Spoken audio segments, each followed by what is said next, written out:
Thanks for joining us on Bred to Win. Maryanne Lillecrapp did it tough for most of her life. She battled the elements to bring up 5 children in the remote outback, surviving drought and flood alike. Then Maryanne suffered an emotional breakdown. But as they say, every cloud has a silver lining. And in her darkest days, Maryanne rediscovered an extraordinary artistic talent that had lain dormant for years. We introduce a remarkable lady with a moving and inspiring story. An equine artist captures racing's imagery, layers of colour and emotion interwoven with the action and drama of race day.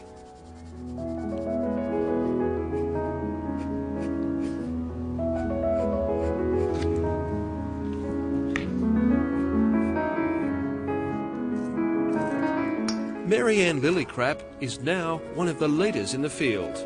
Her talents were recognised at an early age. She painted this white horse when she was 10 and was later accepted into South Australia's leading art college. However, it all came to an abrupt halt. I was there for possibly about 3 to 4 months and just so excited.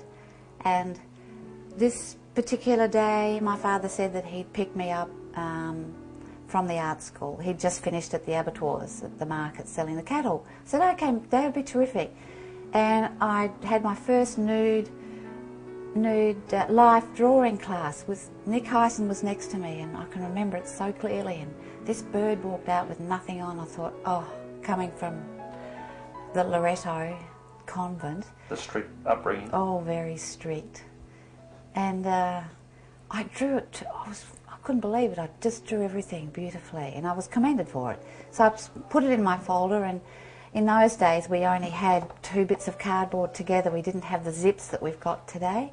And I went out to meet Dad, and I was going across the road, the bitumen road in North Adelaide, and I just got to my father, and my folder fell on the ground and opened to the page where this nude was. And I knew that was it. And Dad said, Maryanne, you're leaving now. You're never going back. I said, okay, Dad. So up I went, and I'm sorry. I left, yeah.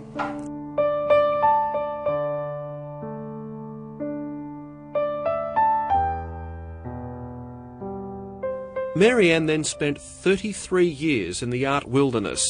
She raised 5 children in remote country locations before enduring several personal setbacks. Amazingly, after her enforced break from painting, she again happened upon her unique gift. I was fortunate to have coffee with a great mate of mine, John, at Main Beach, on the beach, and he said to me, what are you doing? And I said, I'm just doodling. And he said, what? And I said, oh, your hand and your foot, actually. He said, can I have a look? And I said, sure. So I showed him, and he said, Maryanne, that's amazing. Do you reckon you can draw a horse? And I said, I don't know. Will I have a go? And he said, yeah. So he bought me some pencils and some paper, and he gave me this little cutting, newspaper cutting of these horses coming head on, which was the Melbourne Cup 1999. I said, oh God, all right, I'll go home. So after a few weeks I produced this, and he said, it's just amazing, Maryanne, why don't you ring Wendy Green? I said, who's Wendy Green? And he said, the owner. I said, oh God. Anyhow, Wendy wouldn't know this, but that was my very first drawing ever in my life, I suppose, in this new life of doing it. It's and she said she'd hang it in Ascot. I don't know if it's hanging there, but she's got the first one I ever did.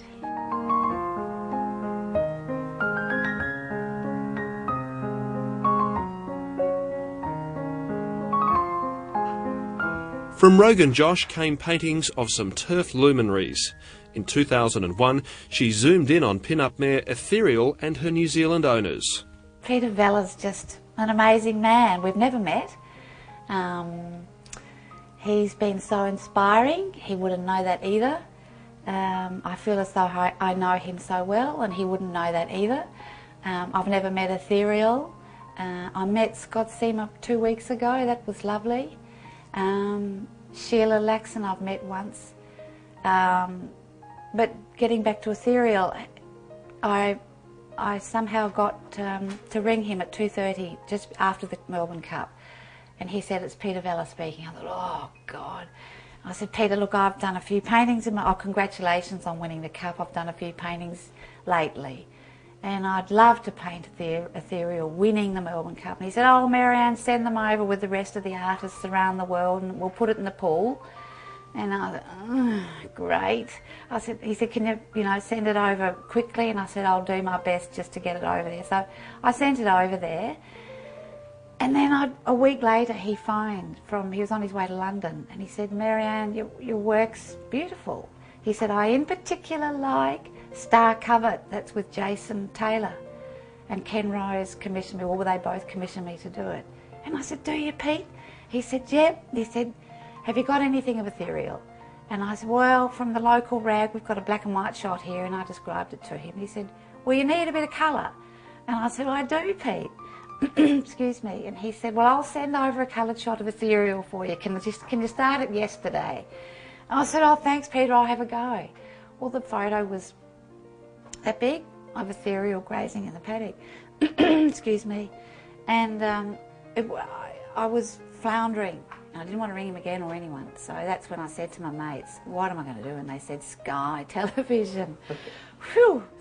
Maryanne's story is even more amazing considering her lack of racing knowledge. In the last 3 or 4 years, thanks to my mate, John has taught me a lot. He also taught me that there was a channel called Sky Television.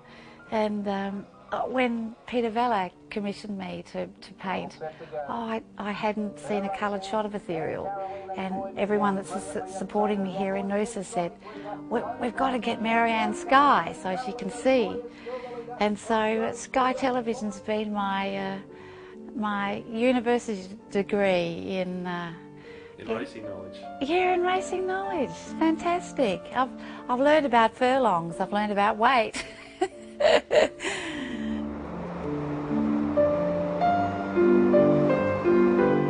Her soul has been soothed by her art. It's a creative tool honed by nature's stunning elements on Queensland's Sunshine Beach near Noosa.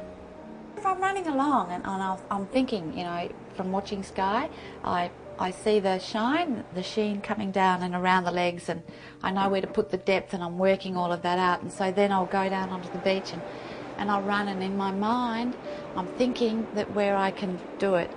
And so if I'm a little bit, I'll stop on the sand and I'll perhaps just go quickly like that, so it'll be imprinted into my mind. And because using this, you can't make a mistake. It's very perfect. There's no room for error. No room for not one error, no. So I guess that when you have a great idea on the beach, you sprint up here real fast and get it on paper. I do. Quite often. I was just said to the critics here in Noosa, what do I call myself? Who am I? What do I do? And they said, "Well, you're an artist and you paint with oil pencils." And I said, "Thanks, that'll do." So that's what I do. So they're oil pencils? Which I get from, which are imported from Germany. And they just flow. I suppose the reason I got into this was because at the time when I changed my life, I financially wasn't very strong. And so I was actually given pencils from Silly Sollies. And then my son gave me that set of beautiful pencils later on.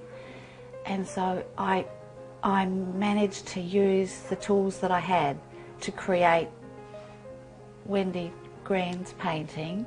And so then I thought, oh hell, if I got some beautiful stuff, pencils, tools, I could possibly do what I really wanted to achieve. And that's what's happened.